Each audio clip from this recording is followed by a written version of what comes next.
На чекор пред почеток на кампањата за локалните избори, владата ги усвои измените на Законот за финансирање на општините. Во општинските каси ќе влегуваат повеќе пари. До 2024 година предвидено е приходите од персонален данок на доход да се зголемат од 3 на 6%, или сегашните 12 милиони евра ќе се зголемат на речиси 26 милиони. Ќе има зголемување на приходите и по однос на ДДВ.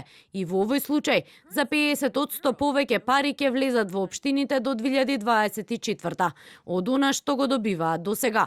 Наместо 45 милиони евра, за 3 години сумата ќе достигне 60 милиони евра. Овие средства не може да се користат за репрезентација, за мебел, за возила кои што се несуштински за вршење на функцијата на општините. Сегашната состојба е околу 120 милиони евра вкупно, општините се околу 60 милиони евра оврски. Тоа е со години, не е нова.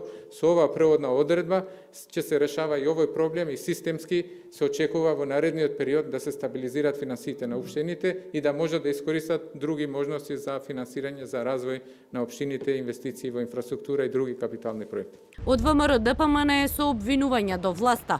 Наместо за проекти, парите се трошеа недомакински. Локалните власти и досега има можности и средства да направат нешто за граѓаните, ама функционерите на СДСМ и ДУИ парите наместо за проекти ги трошеа за партиски вработувања, нови возила, канцелари, лаптопи, телефони и ручеци. Од владата велат ќе има повеќе пари за општините, но ќе се бара поголема транспарентност и отчетност каде ќе се трошат парите. Општините финансиски се зајакнуваат во време кога нивниот долг е близу 60 милиони евра, а заедно со оној на јавните предпријатија надминува и 120 милиони. Вака спремно законското решение оди на усвојување во собранието. На потек сега се пратениците.